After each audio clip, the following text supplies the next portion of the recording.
tout le monde. Merci. Premièrement, je tiens à vous remercier d'être venu à notre session d'aujourd'hui.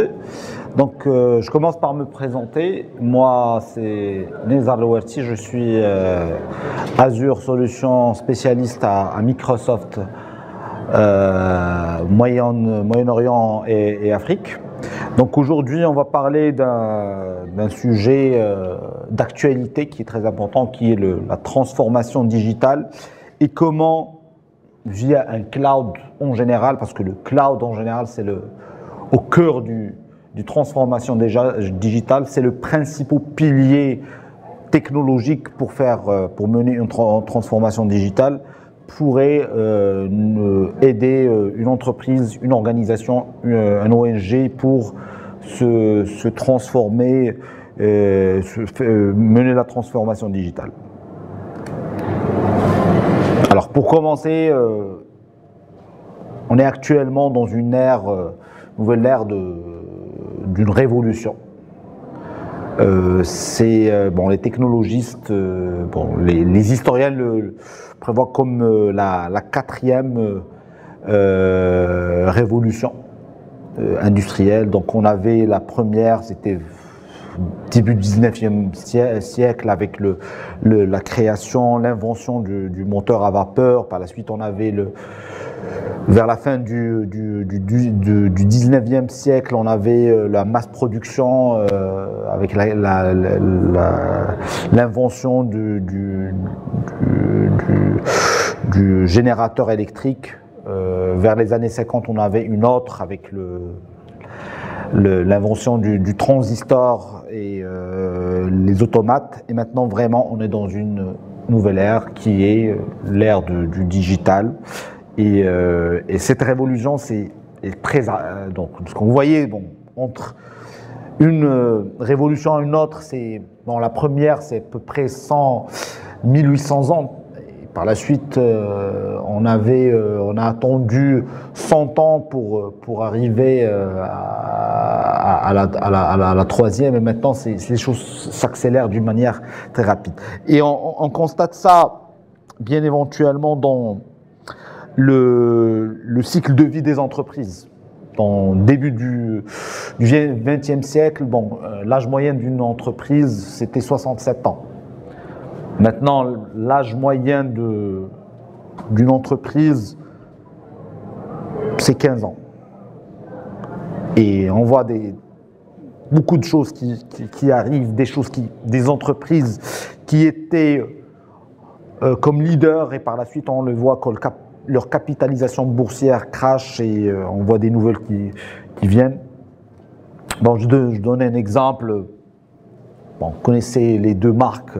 Il y a Peugeot, il y a WhatsApp. Alors Peugeot, elle a plus de 120 ans d'existence. Et avec un effectif de plus de 196 000 en effectif, il a une capitalisation boursière de 12 milliards de dollars. On trouve un WhatsApp qui a été créé il y a moins de 8 ans, avec un effectif à date actuelle de 64 employés. Et il a une capitalisation boursière de 19 milliards de dollars. La grande différence entre les deux, là c'est un nouveau business model. On n'a pas besoin des grosses usines, des grands effectifs pour avoir une capitalisation boursière qui est importante. Maintenant, avec l'invention, avec le digital, avec l'innovation, on peut être les leaders et se développer rapidement. Je commence à citer d'autres exemples. Netflix, Uber, Skype, Amazon. Donc, par exemple, Netflix, capitalisation boursière de plus de 60 milliards de dollars. Qu'est-ce qu'elle a? c'est une app, c'est une application fin de compte, et c'est un nouveau business model de proposer des films, des séries, des documentaires à la demande, avec des paiements attractifs à la demande. Uber, la même chose. Donc, et ce qu'on trouve en commun entre ces quatre, par exemple, c'est l'application. Tout se passe autour d'une application. Et pour le end user. Voilà, bon, il y en a d'autres, Airbnb, Live Vidéo, Snapchat et bon d'autres. Alors, le point commun donc entre Spotify, Criteo, Uber, Facebook, Airbnb et Netflix, c'est premièrement c'est une application, comme j'ai dit, qui est utilisée multiplaxée. Par exemple, Netflix, on peut l'avoir sur notre Smart TV, sur notre PC, sur notre tablette, whatever. Airbnb, c'est une application mobile. Facebook, la même chose. Uber, c'est pratiquement du mobile. C'est que pour utiliser l'application, on n'a pas besoin d'aller se compliquer la vie ou d'aller chercher quelque chose qui est un petit peu compliqué. C'est très simple. On a un smartphone, on peut l'installer en quelques clics. Le deuxième point, c'est que l'agilité avec le modèle DevOps. Donc, on a le continuous delivery. On a chaque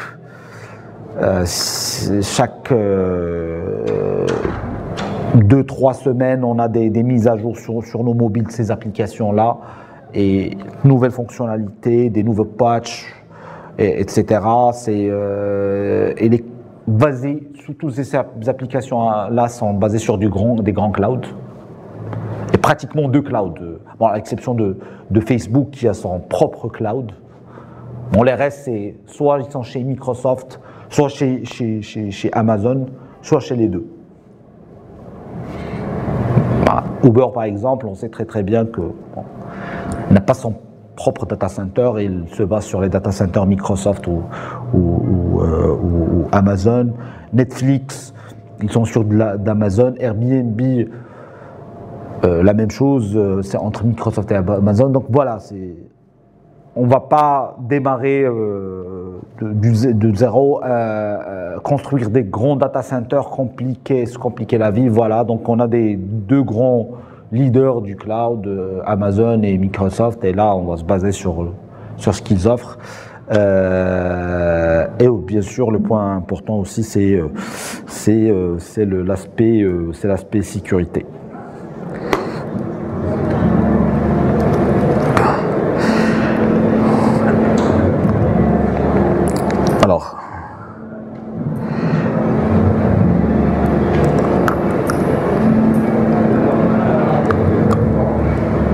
Alors, en termes de...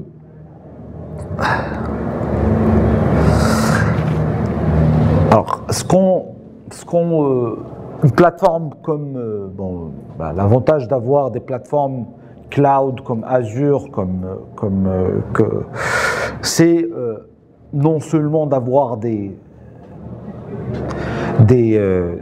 services, infrastructures à service qui sont offertes par les clouds traditionnels, mais aussi avoir des services qui permettent d'avoir du développement agile des applications sous forme de DevOps. Et là, on parle aussi qu'on n'est pas obligé d'être lié à une technologie, lié à un langage ou lié à une framework. Là, c'est du ouvert. Donc, par exemple, si on est sur de l'Azure, donc on peut développer, on n'est pas obligé de rester sur du Microsoft, on peut développer sur du .NET, sur du Java, sur du PHP, n'importe quelle application. Là, et ceci nous permet aussi de réduire le temps de développement de plusieurs semaines, plusieurs années à quelques semaines. Bien sûr, si on fait du développement en mode platform as a service, donc on réduit vraiment le cycle de développement et réellement ici au Maroc, on commence à le voir. Bon, là, on avait un grand projet dans le secteur public qui est d'envergure nationale, donc je pourrais partager avec vous le nom du client qui est la conservation foncière, la NCFCC. Auparavant, c'est le citoyen marocain pour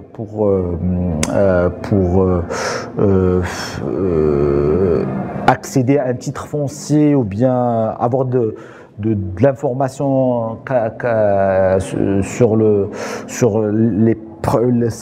ses propriétés ou s'il est intéressé d'acheter un bien, donc il devait partir à une agence de conservation pour avoir le titre.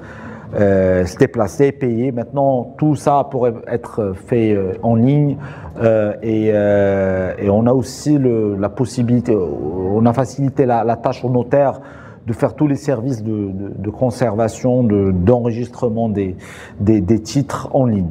Alors toute la plateforme a été basée sur Azure Platform as Service. Alors l'avantage, c'est qu'on a pu réduire le time to market de 3 années à 6 mois et réduire un budget de plus de 70%, vu qu'on se base sur des choses, sur du DevOps, se baser sur des API ouverts, se baser sur des API qui sont prêtes sur de l'Azure.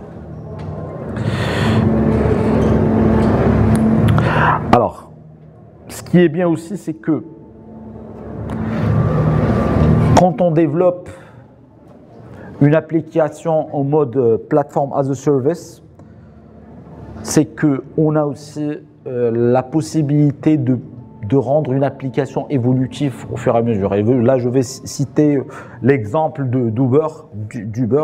Alors dernièrement, Uber a ajouté une fonctionnalité qui est basée sur Azure, c'est que l'authentification, parce qu'il y avait beaucoup de plaintes au niveau d'Azure, c'est que parfois il y a des gens qui utilisent, qui ne sont pas des drivers certifiés Uber, qui peuvent utiliser le téléphone d'un driver certifié et ils peuvent commencer à transporter les gens.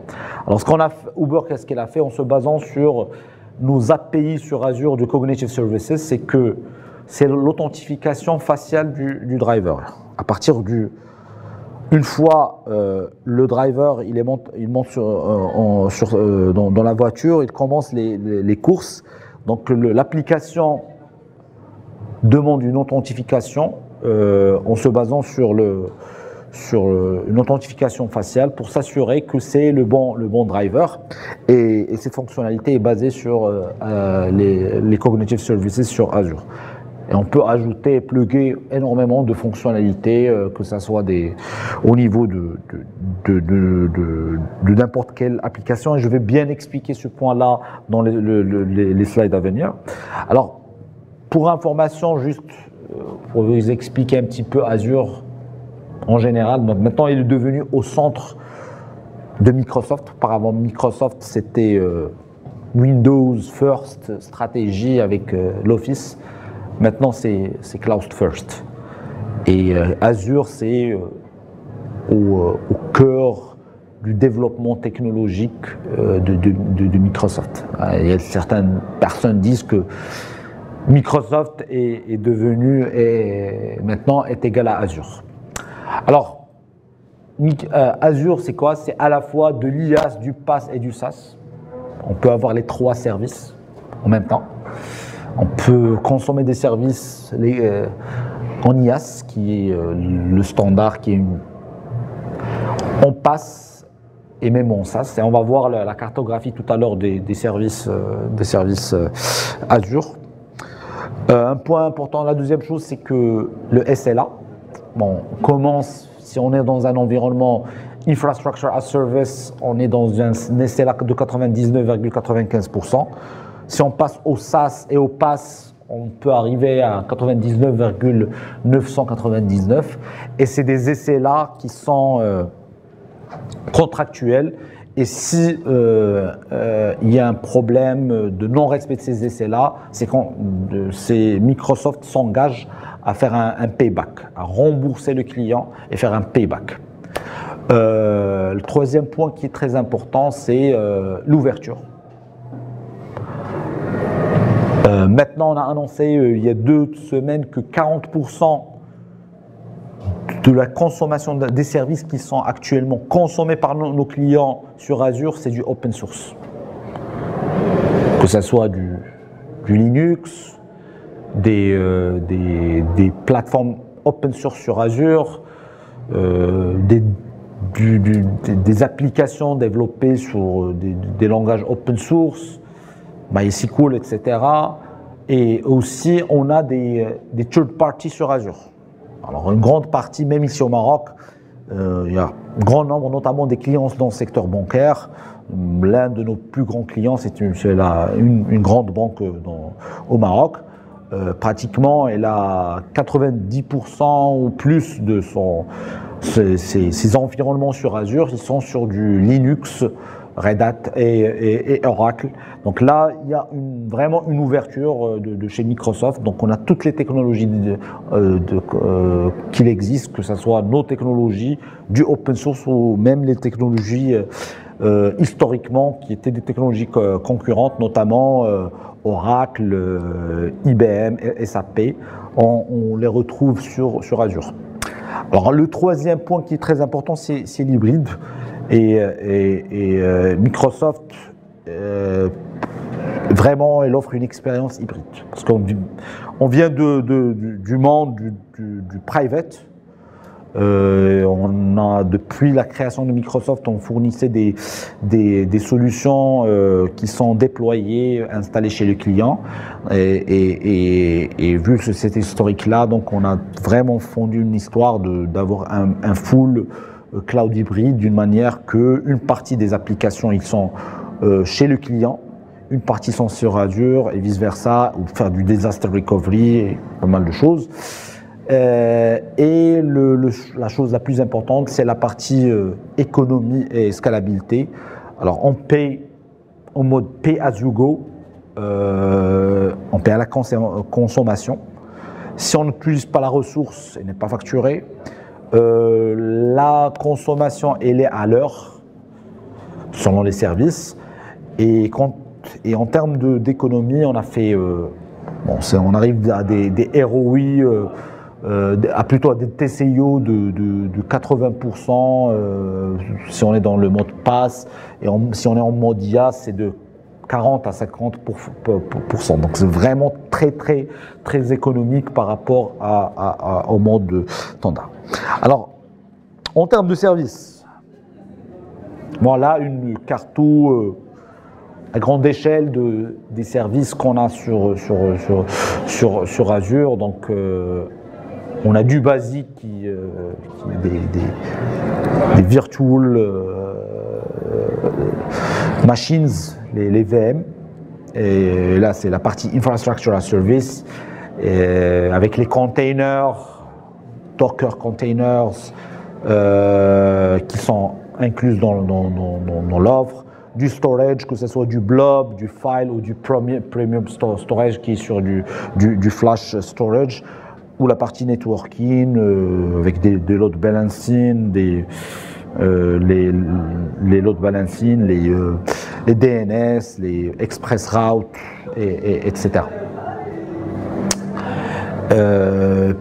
On a aussi, donc là c'est la partie infrastructure as service, et comme on sait tous que le futur de l'IT, avec la digital transformation, c'est pas l'infrastructure as service, c'est la plateforme as service et software as service. Alors on a une offre qui est des services qui sont très très intéressants dans la partie software platform as service. On commence par le basique avec les web apps, les mobile apps, les APIs apps, APIs Management pour les développements mobiles, applicatifs ou API. Et comme j'ai dit, non, on est sur Azure, c'est agnostique, donc on peut choisir le langage qu'on souhaite, la technologie qu'on souhaite, et tout est supporté sur ces modes-là. Et avec les development tools, que ce soit du Visual Studio ou bien d'autres third parties, donc on pourrait développer ces applications en mode DevOps. En plus des services data, donc on a le SQL as a Service, MySQL as a Service, le PostgreSQL as a Service, donc les bases de données Microsoft ou autres as a Service, c'est pas la base de données traditionnelle, qu'on peut avoir du Oracle ou d'autres, les data warehouse, les MongoDB, les DocumentDB, etc. Donc dans la partie data. Et sur la partie analytics, donc on a le Hadoop, donc le HD Insight, c'est la techno, c'est le Hadoop pour le big data qu'on a pris et on a intégré comme plateforme as a service sur Azure avec les services de machine learning, de data factory, IoT, etc. Du BI avec du Power BI sur Azure. On a aussi des services du media streaming, que ce soit le online, le video on demand ou là du live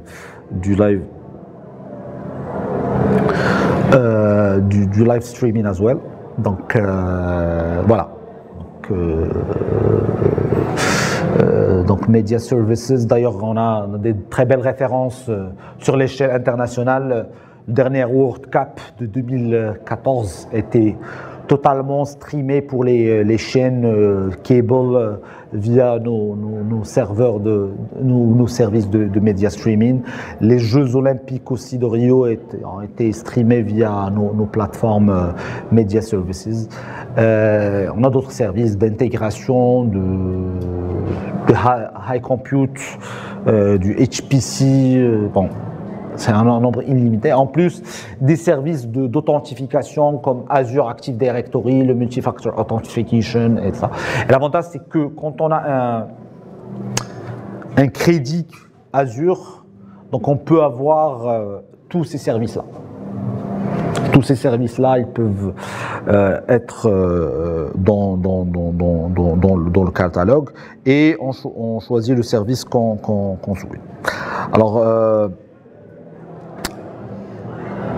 en termes de développement, donc pour bâtir l'application du futur, donc les principaux services, c'est ce qu'on appelle les app services, qui inclut les mobile apps, les API apps et les web apps.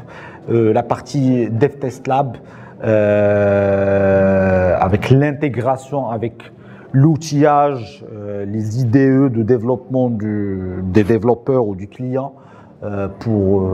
Et là, on est toujours dans la logique, on ne veut pas changer la façon, on ne change pas l'environnement ou le langage que le développeur ou l'entreprise utilise avec même l'outillage. Donc c'est que si on est habitué à développer du Java, on reste sur le Java. Si on est habitué à développer avec du .NET, on reste sur du .NET, du PHP, on reste du PHP. Donc on reste dans nos outillages de développement, avec l'intégration d'un service qui est très important pour faire l'intégration des différentes composantes qui s'appelle le Logic App, qui permet de faire l'intégration avec les on-premise, si on a des databases on-prem qui ne sont pas dans le cloud, ou bien pour faire les workflows. Donc on a ce service-là, et on a ce qu'on vient de lancer, c'est le Cosmos DB, qui est une base de données distribuée multimodule et qui est représentée comme une app une base de données, des bases de données, et on peut l'interroger en mode query, et elle s'occupe, ce Cosmos DB, de gérer tous les autres bases de données qui sont connectées à la base de données principale. Alors parmi les services vraiment de valeur ajoutée, c'est ce qu'on appelle les Cognitive Services. C'est des services qui sont déjà prêts et qu'on peut les appeler comme APIs. Et là, on a dans les Cognitive Services, on a 5 principaux services. Et dans chaque service, on a plusieurs API. Alors je vais commencer avec la Vision API. Alors Vision API, c'est c'est un groupe de plusieurs API qu'on peut utiliser qui font l'analyse de l'image et de la vidéo. Alors on l'a utilisé chez pas mal un de nos clients, donc un des services publics qui va sortir bientôt au Maroc, d'un très très grand client qui sera utilisé par tous les Marocains bientôt. C'est la validation des photos. Alors, auparavant, par exemple, quand on a toujours, quand on veut faire un passeport, bien une carte nationale par exemple, on a toujours besoin d'aller chercher une photo de chez... et là, c'est juste par exemple, une photo chez le photographe qui est en papier, qui est imprimé. Alors, avec ce service-là, donc on pourrait uploader la photo électronique et le service va s'assurer que vous êtes bien vous qui avez uploadé la photo, c'est votre photo, et en plus s'assurer que c'est une photo qui est valide.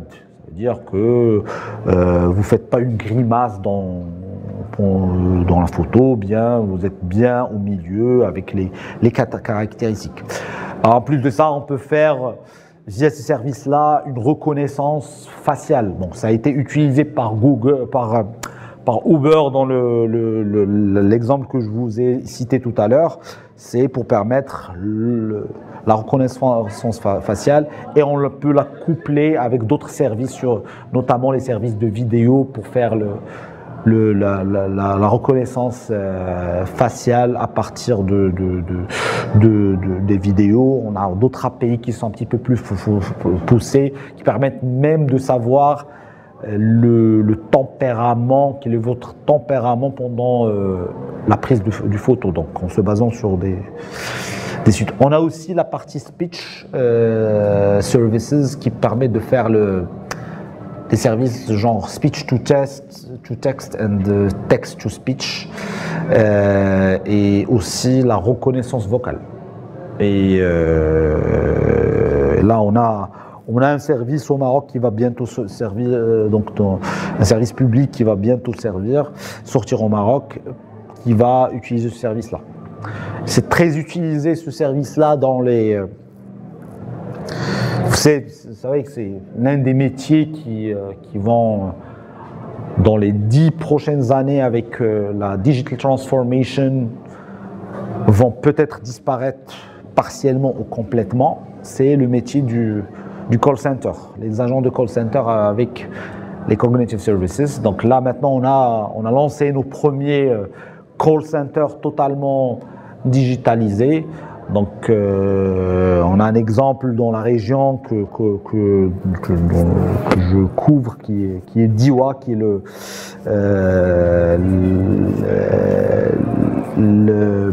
c'est le fournisseur de l'eau et de l'électricité de la ville de Dubaï.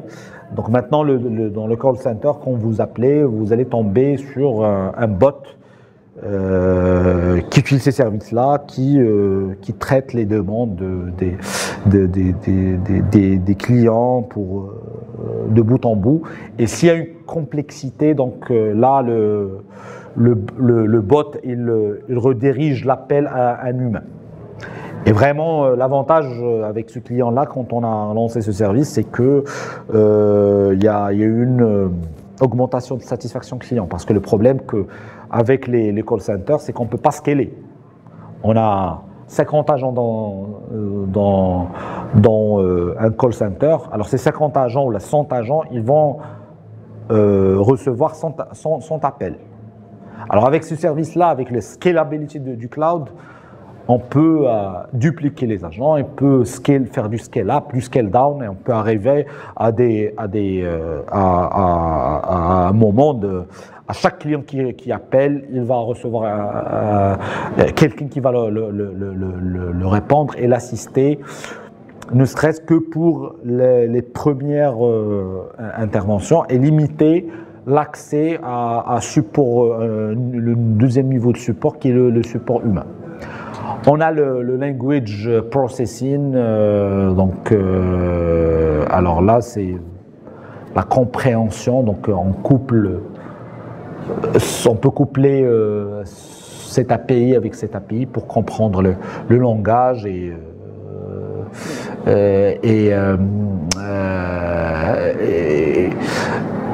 customiser les réponses, etc. Et là, c'est très intéressant, c'est que on peut faire c'est lié aussi à l'intelligence artificielle. Par exemple, si on parle du dialecte marocain, c'est une langue, c'est un dialecte qui évolue.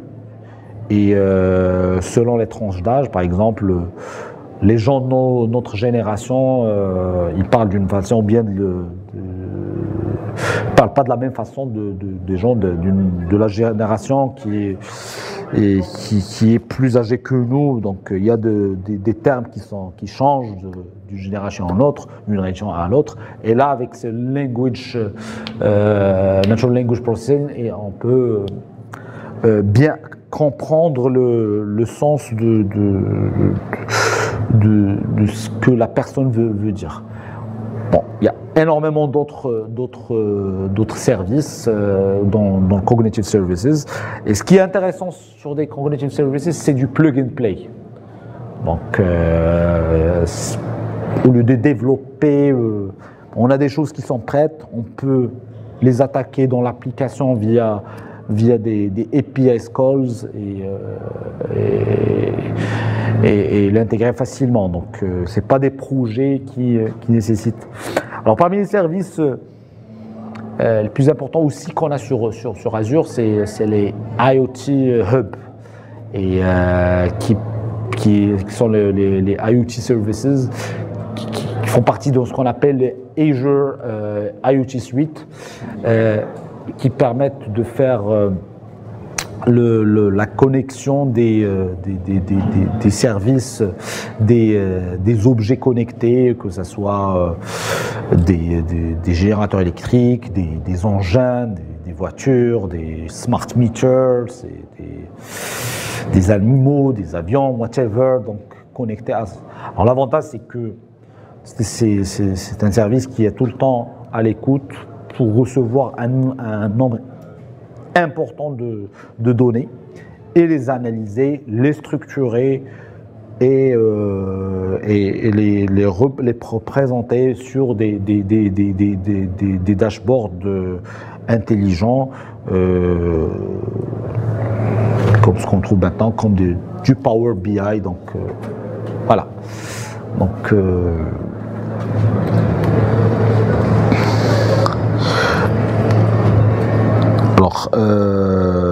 et on peut lier ça, donc on voit, on a des données, que ce soit des données structurées qui proviennent de bases de données relationnelles, ou bien des données non structurées qui viennent des IoT ou du open data ou big data.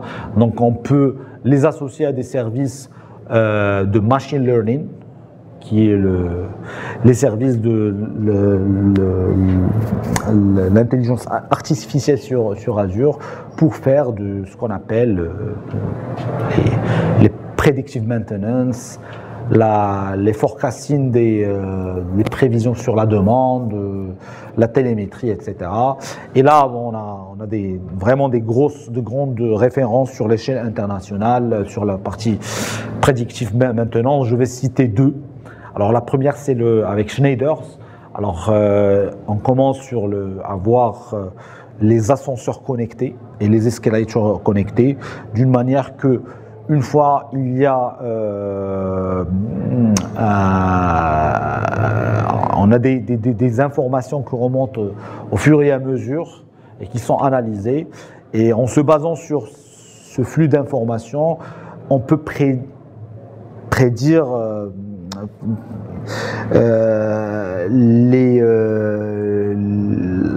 les pannes et intervenir avant qu'on a eu la panne. On a aussi la partie demand forecasting, donc on se base sur des données réelles, des données financières par exemple, et en se basant sur ça, on peut prévoir par exemple le taux des indicateurs financiers dans le futur. Et tout ça via le langage R qui est le langage principalement utilisé dans ce type de choses. Bien sûr, avec une présentation sur des dashboards via l'outil de dashboarding machine learning.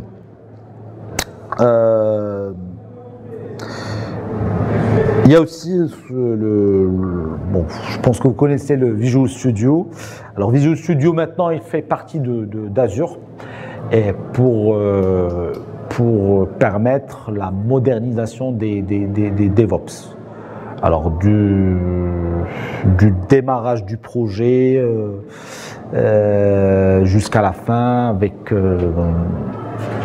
les services de code repository, le build et le déploiement de l'application, l'automatisation des tests unitaires de montée en charge, les tests d'usage, le monitoring, la supervision de l'application pour improver, et le backlog. Et donc tout ça avec un travail collaboratif. Ce qu'on a ajouté, c'est le travail collaboratif. On est une équipe de développement, donc chacun il a sa partie dans le projet pour développer. Bon, les développeurs des fonctionnalités, développeurs des couches, etc. Donc, et bien sûr, vous avez un grand choix et flexibilité. Alors pour la partie DevOps, on peut avoir, on commence déjà par la partie infrastructure, donc on peut choisir l'infrastructure qu'on souhaite. En termes de base de données, la même chose, les frameworks, la partie applicative, donc on a sur Azure énormément de templates applicatifs, que ce soit sur des CMS, sur des ERP, sur des applications, des templates d'applications mobiles prêtes, etc. Sur la partie management, donc on peut choisir la couche management qu'on souhaite, et les DevOps, donc la même chose. Donc on a un grand choix de technologies, on peut choisir ce qu'on souhaite. Et vraiment, c'est une stratégie de Microsoft qui a démarré il y a 4-5 ans avec l'arrivée de notre nouveau DG, et vraiment ça, on a eu vraiment d'impact énormément positif, parce qu'on voit l'évolution de la capitalisation de Microsoft, qui est partie il y a 4 ans de 300 milliards de dollars il y a la semaine dernière à 620 milliards de dollars. Rien qu'en choisissant cette ouverture vers le cloud et l'ouverture vers l'open source et les autres technologies, les autres concurrentes. Je suis arrivé à la fin de ma présentation, donc je suis à votre disposition pour répondre à toutes vos questions.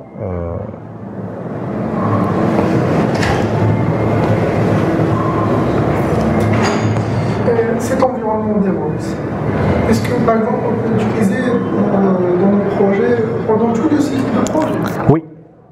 Donc par exemple, nos développeurs vont travailler, nos gens d'exploitation vont aussi se voir possible d'altérer, de déployer, de changer, de gérer la prod, l'après-prod, les tests. Exactement, tout, de bout en bout.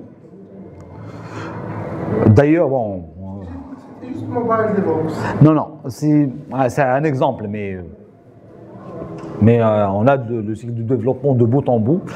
Et une chose très importante avec la transformation digitale, vous avez cité les gens d'exploitation chez vous, etc., c'est que avec le temps, vous n'aurez plus besoin des gens d'exploitation. Voilà. Avec DevOps, on a tous les mêmes problèmes. Voilà. D'ailleurs, je viens de lire un article qui est sorti il y a 2-3 semaines sur les métiers qui vont rester dans une DSI dans l'horizon 2024. Bon, ce qu'ils disent que la plupart des métiers de DSI vont disparaître. Alors, le seul métier qui va rester dans une DSI actuelle, telle qu'elle est, c'est le métier de développeur. Et on aura pratiquement 3 métiers dans une DSI du futur. C'est développeur, qui va se transformer aussi pour commencer à développer en mode DevOps, en mode Platform as a Service. On a le Cloud Administrator, qui va prendre en charge plusieurs rôles, notamment le DBA, l'administrateur système, l'administrateur réseau, l'administrateur sécurité, parce que tout ça, il sera... Et on a le Data Scientist, qui est un nouveau rôle qui va s'ajouter. Donc pratiquement, c'est ça. Donc on n'a pas besoin, donc, dans le futur de la DSI, de tous ces rôles qu'on a actuellement, de DBA, de services d'administration, parce que, par exemple, on trouve dans des DSI tout un service pour gérer la messagerie. Alors maintenant, la messagerie va partir dans le cloud, on n'a plus besoin de la gérer, donc c'est comme chez nous à Microsoft, c'est le RH qui gère ça, c'est le RH qui me donne mon compte, mes privilèges, même pas la DSI, donc et voilà.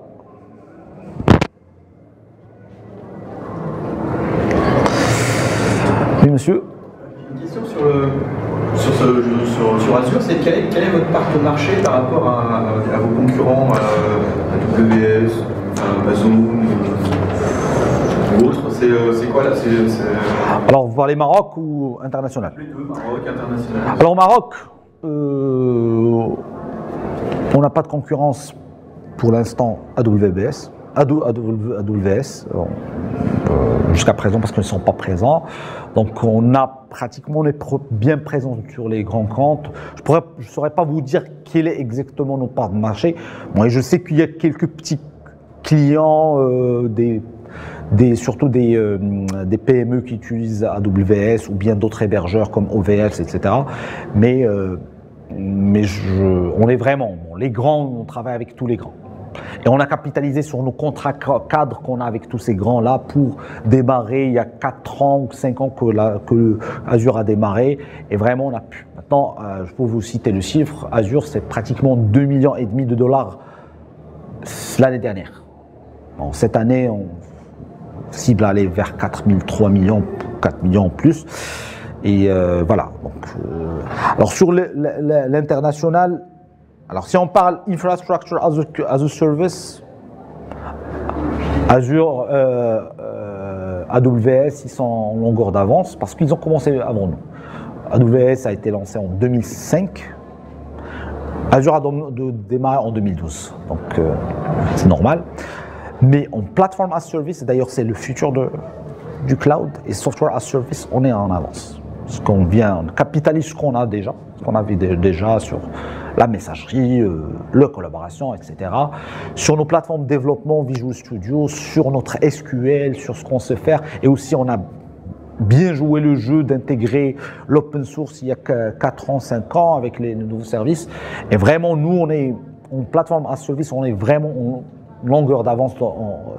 Et tout le monde dit que le futur du cloud en général, c'est pas de l'infrastructure, c'est du platform as a service. C'est vrai maintenant, en termes de... Bon, les chiffres, ils sont publics. On a fait... OLAP, un chiffre plus que Amazon en termes de cloud, en général, intégrant la partie SaaS et IaaS. Mais la partie IaaS, ils sont devant nous à peu près de 5 ou 6 milliards de dollars sur la partie IaaS.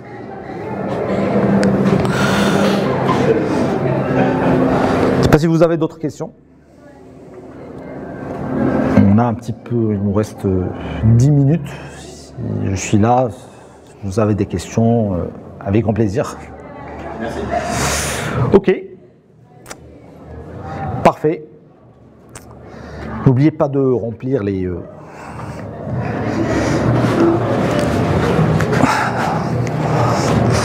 Merci beaucoup.